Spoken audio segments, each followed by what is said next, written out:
Alright, I'm going to give you some warm-ups that I like to do for warming up both hands, right hand and left hand, or picking and fretting hand. Usually I'll start out just kind of rabbit picking and changing tempo with my right hand just to kind of get an idea and get a feel and get that hand loosened up and getting the getting it all precise. So usually I'll just kind of start out with a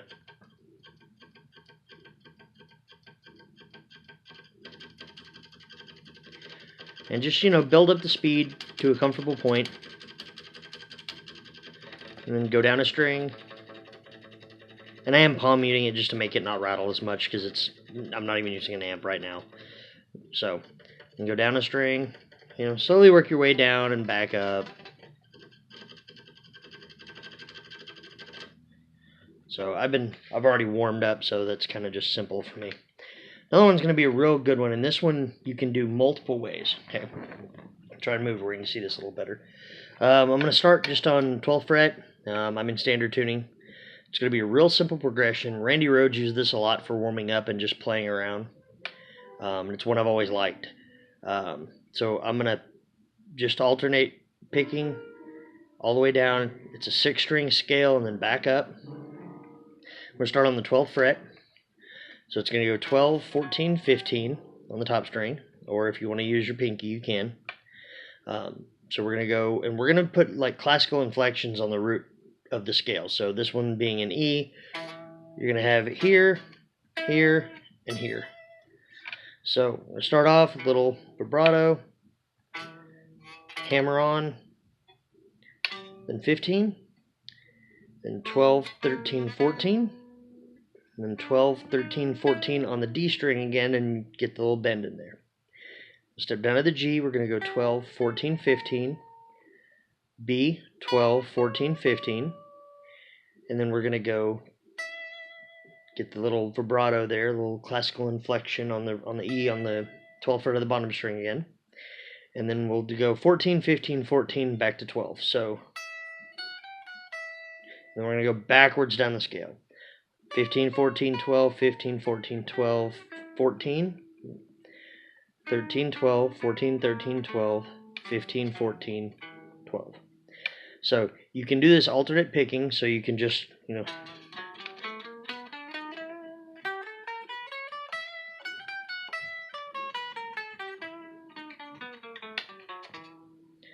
you can do it as hammer-ons, which I do a lot, and usually I just pull off all the way on the upscale.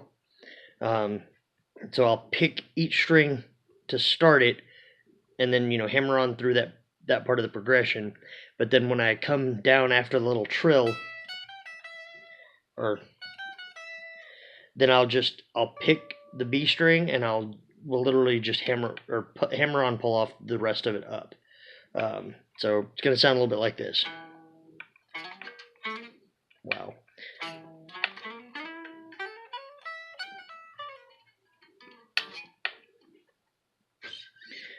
You can move it all around the fret. It's a good way to warm up. I usually start on 12, work my way down to the more spaced out frets, which at that point I'll end up using, my pinky in here.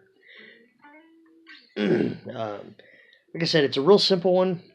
It's one really fun, and you can build a lot off of it. I mean, you have a really good simple basis, especially for faster stuff, that you can go up and down and back and forth in the scale. Just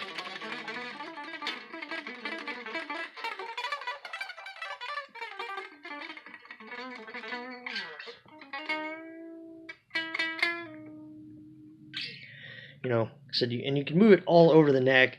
It's a real versatile one, whereas a lot of your basic major scales, are and aren't really movable, just especially when you get that GB alternate, tuning part. It's one I like. It's one I've had a lot of good luck with, and it's really good for warming up. Like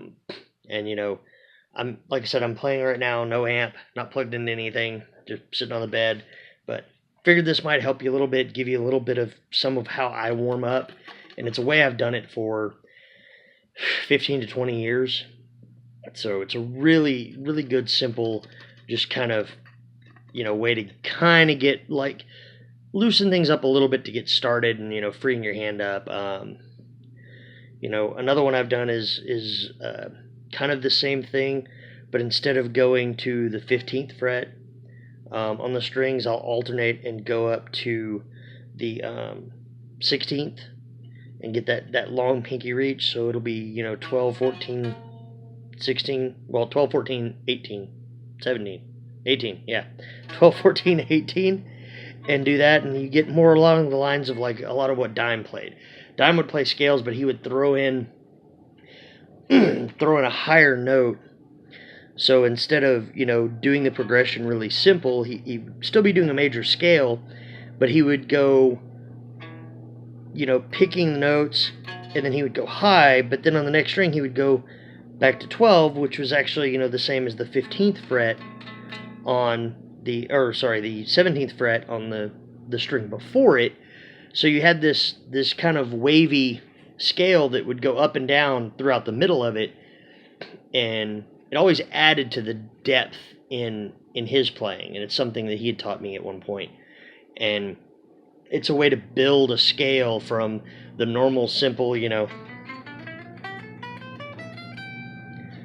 to build it and give it more character, and it's also it teaches your hand to not do the same thing over and over again. You're having to add to it and build differently, and even hold differently. I mean, sometimes to get those far reach, you have to tweak your hand in all kinds of different ways. The classical hold, or the where you wrap your thumb over the top and reach really far, and it all comes down to what's comfortable. If it's not comfortable, don't do it. But build and get to where you're more versatile with being comfortable in different positions, and playing the different styles. It's the best way to learn and be a better guitarist for all of us, is to actually focus, take the time, practice. The amount of time I work, and with having kids, I don't get to practice near as much as I used to, but I'll pick up my guitar and just sit here like this on the bed watching TV. It's never a wrong time to pick it up unless you're trying to eat food or something, do something with your hands. Hope this helps out. Hope you enjoy. And look forward to kind of seeing a little bit of a response to it and what you built off of it. I mean, work with that scale, build something, move it around, play with it. Change keys. Throw in random minors to it. It's a great basis to build off of, and it's great for warming up. And I don't really sweep that one. It's not really a good scale for sweeping per se, just because there's so much going on with your fretting hand. But once again, I'll run through it one more last time, and hope you enjoyed. All right.